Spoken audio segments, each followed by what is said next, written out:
So looking at your socials, it's abundantly clear that you have a really supportive following. I think it says a lot about what you do in the sense of the safety and the trust that you inspire. However, for any new viewers, tell us about Project Rescue Children, your mission and your mantra. Well, we have a very simple mission, and that is to help as many children in relation to child trafficking and exploitation as we can, regardless of location, nationality, or race. That's the ultimate goal, and that's what our mission is. I love that. So before the birth of any foundations or the pursuit of a just cause like yours, usually there is some that start off with, I want to help these people.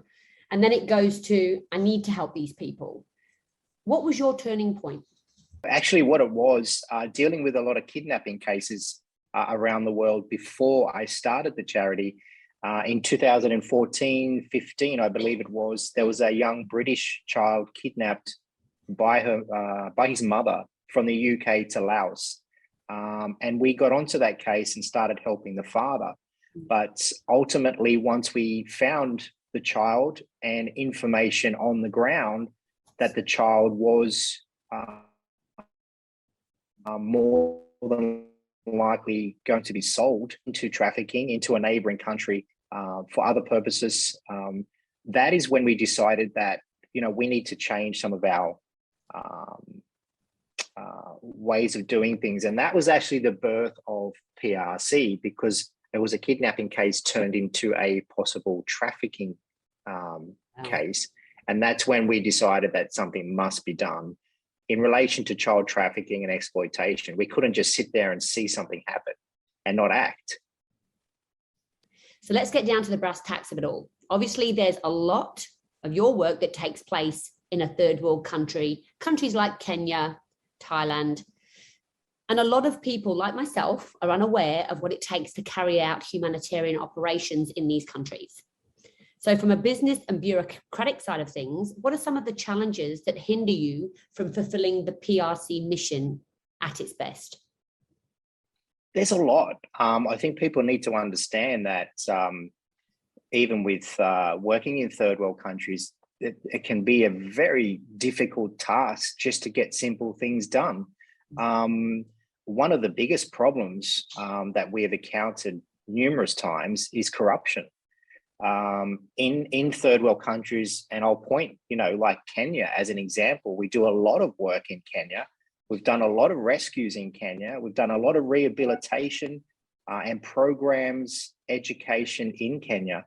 It can be extremely difficult. It can be a massive headache dealing with authorities.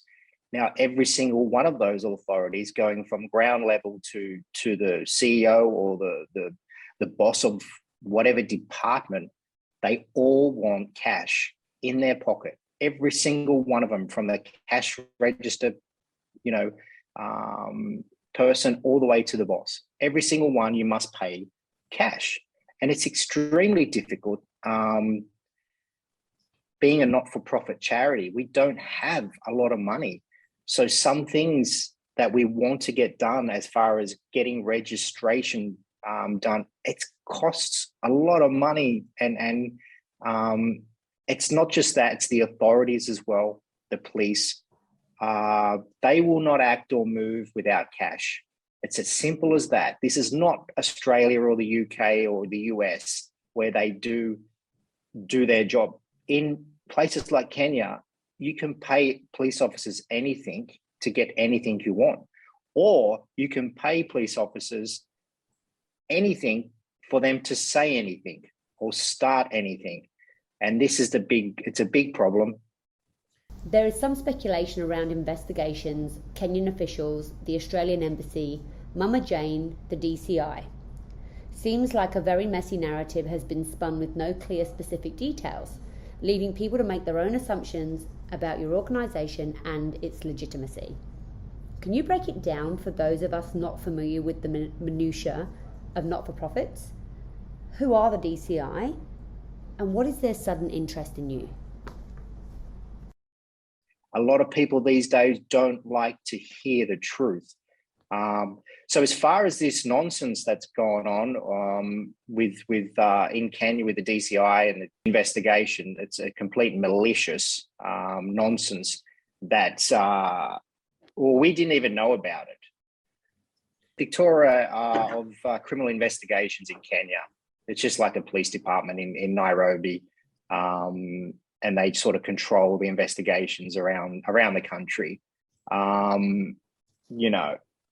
So that's all they are. And so we just heard that one of our volunteers got a phone call one day in mid 2021 out of the blue. And it was from Kisumu Police Station, and they wanted to speak to him about PRC laundering hundreds and thousands of dollars from Australia to Kenya. And this claim had come from the DCI in Nairobi. Complete, absolute, just crap. And so, of course, the volunteer went down there and they put the allegation to him that PRC was sending hundreds of thousands of dollars to Kenya. And it was just rubbish. So on that, who are Mama Jane? Well, Mama Jane is an elderly lady that we got in contact with through some of our volunteers a couple of years ago. And she takes in a lot of children who have, been exploited, all different reasons, whether they've been trafficked or exploited or sexually abused or orphaned. And she had this dwelling. I wouldn't even call it a house. It was a dwelling that was falling down, no electricity, no nothing. And this is where all the kids and her and some other elders stayed, including cows, inside this shed. And that the roof was we've shown pictures of what we've done. The roof was just about to fall down. It was so dangerous. So we decided that it'll be a good thing to help Mama Jane. That's all we wanted to do. So we started raising funds to have different projects done. The first one, obviously for safety, was to build a new roof. Part of that was to restructure the house. We put an extension on the house. And that's pretty much how we started with Mama Jane. We then got into, she was so happy with what we did for her. And we can only thank our donors who donated for that. She was so happy that we went in partnerships with her, a signed agreement that we would help her as much as we could when we could. And since then, we've pretty much transformed the whole property from windows, doors, floors. We've put solar panels in, and so there's the first time they've ever seen electricity. We've put new security gates up, new security fencing, lights everywhere. It's completely transformed. So one of the claims from the DCI was there was no Mama Janes, there was no property, and there was no operational rescue centre, and there was no registration. Well, the registration's taking our time because the registration department is asking for so much money, every different level, from going 4 different floors. Corruption is just, it really kills a not-for-profit who hasn't got much money. So we are in the process of getting it registered. It's in the final stages. COP has put everything down over there. And so that was the claims put to our PRC volunteer. And of course, it's complete nonsense. It's something that's come from somebody who's obviously not too happy with the work we're doing. So would it be a fair statement to say that Mama Jane is with any startup business and with any sort of starting a foundation or a not-for-profit, there's always a period of time where you're going through registration processes and getting started. So just to clarify, Mama Jane has a really good name in Kenya for all the right reasons. And there's plenty of people that I can appreciate. There's plenty of people that will open up, rescue centres for the wrong reasons. Can you clarify that she has a good name? Oh, she's a legend. And we didn't know about that until we started, helping more and more. And a lot of the local village people were commending our work and saying that, we couldn't help a better person in the community because she'd been selfless for many years, helping, rescuing children herself. She's a saint in the area, in the village she lives in, extremely well known and extremely well respected. And funny enough, the DCI sent two unannounced people to Mama Jane's, which we didn't know about and Mama Jane didn't know about. And they were there checking to see if, one, there was a rescue centre, two, if there was a Mama Jane, and three, to see if everything was in order. And Mama Jane spoke to them and they left pretty much very happy and said, everything's in order. Mama Jane explained that the registration process was taking time because before we got involved, a lot of these elderly grandmothers called mamas in Kenyan, they don't register things. They just help kids because they want to help kids.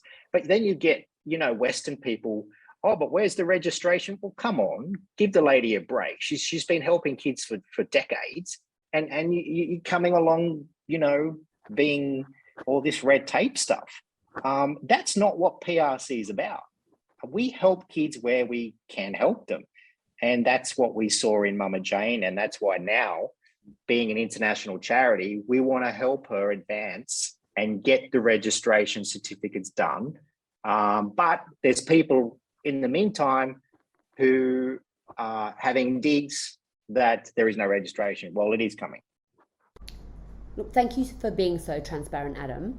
So obviously you are one of the primary partners for the very anticipated Australia's largest lunch fundraisers that's coming up. And I think what's so great about the event is that it's about bringing people together and people who have common goals in mind and putting an end to child trafficking and exploitation. And it takes lots of different types of people from all different places. How important is collaboration? It's vital. You can't do this job as a sole charity. It doesn't matter how many millions of dollars you got. You need collaboration. You need people to partner with who are in the same mindset. Unfortunately, you think maybe some people are in the right mindset, and but really their hearts are not in the same zone as you. And we're very passionate, as people know. We're very passionate, very transparent. So we need to collaborate with similar people, organizations. And it's extremely difficult as well. We see a lot of, I believe, a lot of charities that start out good-hearted, but then they turn them into businesses once they start to see the large donations flowing in. And that is a problem. The charities in 2021 are not what they were some years ago. It's a business, and this is not what PR is going to do, and this is not what we're about. So collaborating with like-minded organizations, or individuals like Mama Jane is the best thing for us. It's the best thing to move forward, and most importantly, it's the best thing for kids. Adam, you were the primary charity at the inaugural ALL fundraising event in October 2020, where $126,000 was raised. How did this help your battle against child exploitation, and what was the impact? Massive impact. I mean, look at all the work we've done in Kenya. Not just Mama Jane. We've started programs, a new village program to help children, educate them in child trafficking and exploitation. We started with 9 children in that program. 2 months later, we have 105.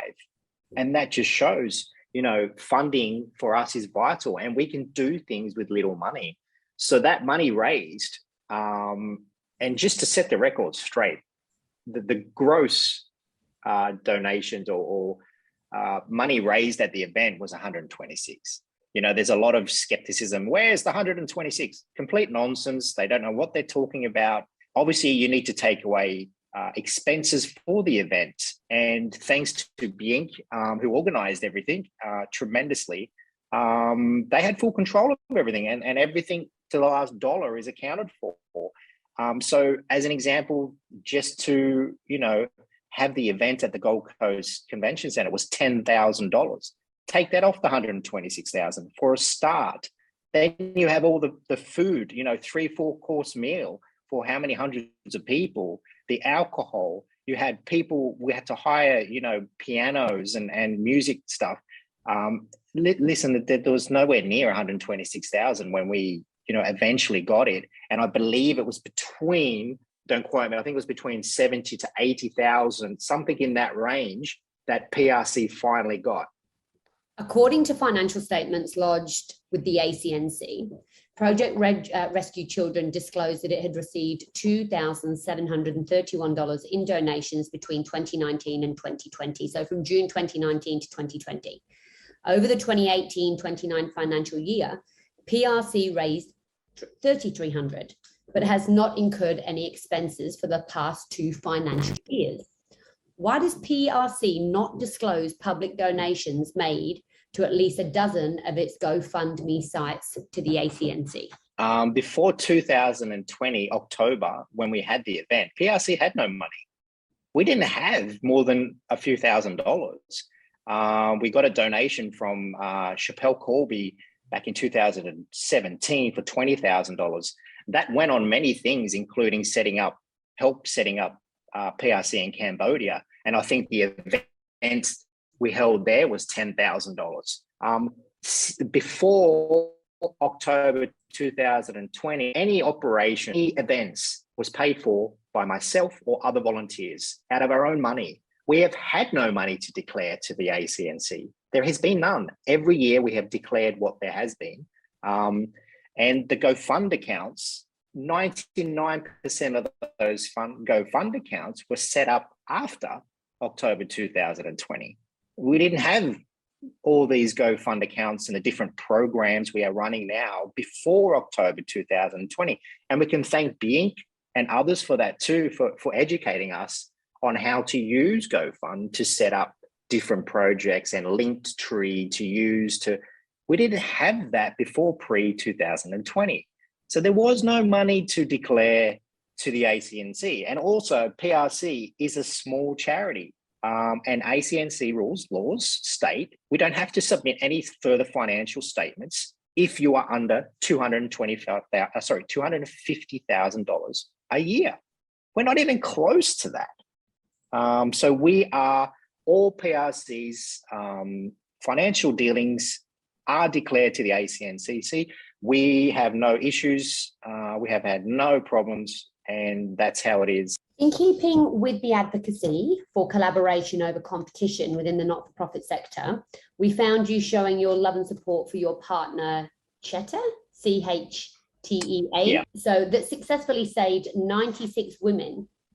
Can you tell us about their success story? Yeah, listen, they're a great organisation, and we were recommended to them by our other partners in Kenya, Trace Kenya, who we've been partners with Trace for 3 to 4 years now, and we have a very good working relationship with Trace and done numerous programs, including the first ever hotel training program for training hotel staff about signs to look out for child sexual abuse and trafficking. So they put us in contact with Cheetah, and I met them recently a few months ago, and we've been talking for over a year or something, a year and a half. We've supplied equipment to them for surveillance because obviously they don't have any money. So seeing some of their work in the past, we decided to donate and help them out with equipment for their own safety, and so they can get the job done better. And we trained them on that. So that was that. I mean, the 96 girls, which has been brought up, it's complete misunderstanding, and you've got trolls and stuff trying to spin a Facebook post.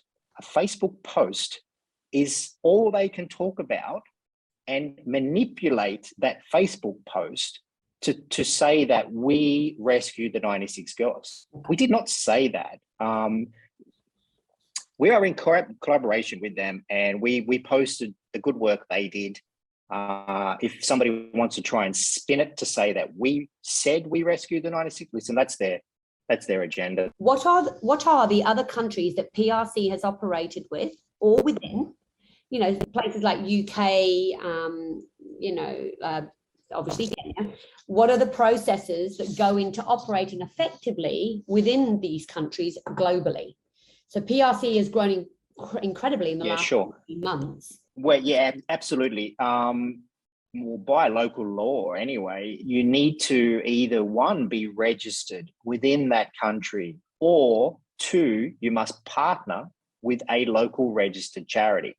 Now, the easiest way for, and as many international charities do the same thing until they get millions of dollars when they can open up their own offices in these countries.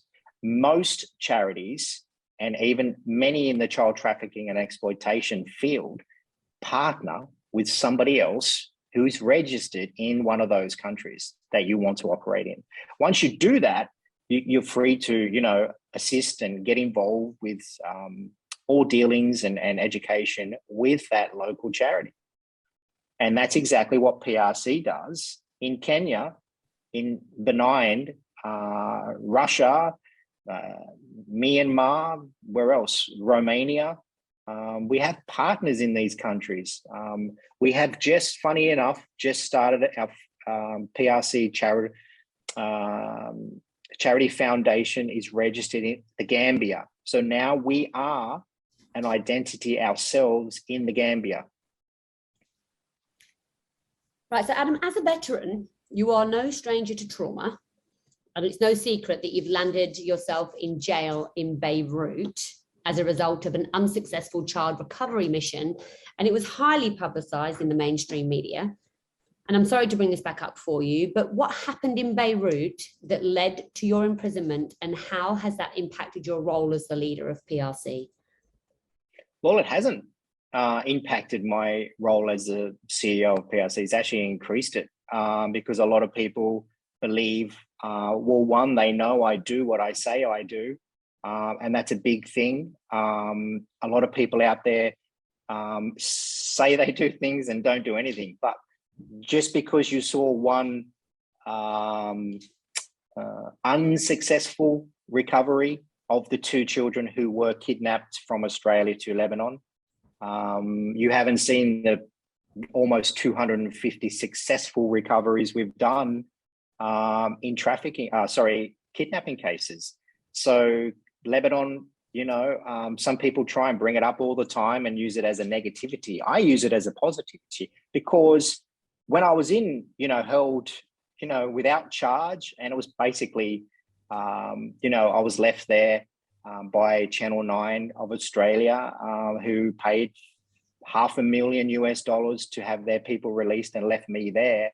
I learned a lot when I was inside, and one of the things I concentrated on a lot was kicking PRC off when I got out. And we had the identity, but it just wasn't going anywhere. We had no funds and stuff. So I was really determined once I got released, which I knew I would, because it was just nonsense. Again, corruption at its finest in Lebanon. I refused to pay $1 million ransom. So that's why I was there for 4 months and not 2 weeks. And I was determined to really push PRC. So Lebanon, to me, was a learning experience as well as a motivational kickstart to actually help kids from child trafficking and exploitation. So Australia's largest lunch, which is the event that's happening and has been moved to next year, it's always been about collaboration over competition. And even though most organisations start off with an altruistic purpose in mind, somewhere along the way, they tend to lose sight of what's really important and why they started their humanitarian pursuits in the first place. It is an aspect of human nature that's almost inevitable, so, unavoidable. What is it that keeps you grounded to why you started PRC in the first place and who you started it for? The kids. I always remember that little boy in Laos that we found, and nobody could find him. And everybody said to the father, "You'll never see him again. It's too dangerous to go there and try and get him." Nobody knew where he was for a year or so. The British embassy refused to help and just was ignoring. So when we found that boy in the condition he was in, there was no way on this planet, knowing that we had the skills to extract him out of Laos, whether that was legal or non-legal, I don't care. I'll bend the rules if it's going to rescue a kid from dying or being trafficked. And that's what I did. And I will always go back to his face when we first found him and the horrendous condition he was in physically. And we're talking, no teeth, where all the other kids have teeth, and he was just like a walking zombie. So I always go back to him, and that's how I keep grounded, and that's how we will stay grounded, because it's all for the children, nothing else. I'm not interested in money or anything like that, and that's how it is. So you've publicly disclosed that PRC is a 100% not-for-profit. You don't take any wages. No one takes any wages. Is that true? Absolutely 100% true. And it can be easily verified by bank statements. There's nothing to hide, but nobody will get a salary, including myself. And that's the way I started it, and that's the way it will continue. There was some speculation put out there that I mentioned once that I got a salary of $9,000 per year. That was to verify. I commented that sarcastically to verify if that information would then go somewhere else by some individuals that I work against, sex offenders. And it did. Within 12 hours, the information I said, joking around, verifying, I should say, did go to where we suspected it did. Nobody gets a salary. Who gets a salary of $9,000 per annum anyway? It's just ridiculous. They're trying to spin it, and it's nonsense. So how do you actually fund yourself? Me personally, I also have the business Carey, which is separate to PRC, and that deals with kidnapped children. That's how I finance my living. If anybody wants to know, that's how it is. PRC's got nothing to do with that. They're two completely separate identities. So as part of your brand growth and your business growth, and the organisation's growth, you set about putting together a website in conjunction with some of your partners. When you were building that website, because it must be very, very difficult to find images. Is it legal to use images of children that have been at risk? Well, we don't exploit children. We're very careful, obviously for privacy and security reasons, the images we use. There are stock images on the website for advertising purposes, which everybody does. There's no mention that those children have been rescued or anything like that, but they're just there purely for website development. There's been speculation that some pictures of some children we posted down near the water hole. There's some conspiracy out there now that those children, it was brought up by the DCI to a volunteer in the interview they did, that those children were not rescued from PRC, that they were picked off the street just to take photos down near the water. Absolutely, undeniably false. Those children were from the rescue centre. They go there every Sunday to wash their clothes. We can confirm it. We did that with the DCI investigation.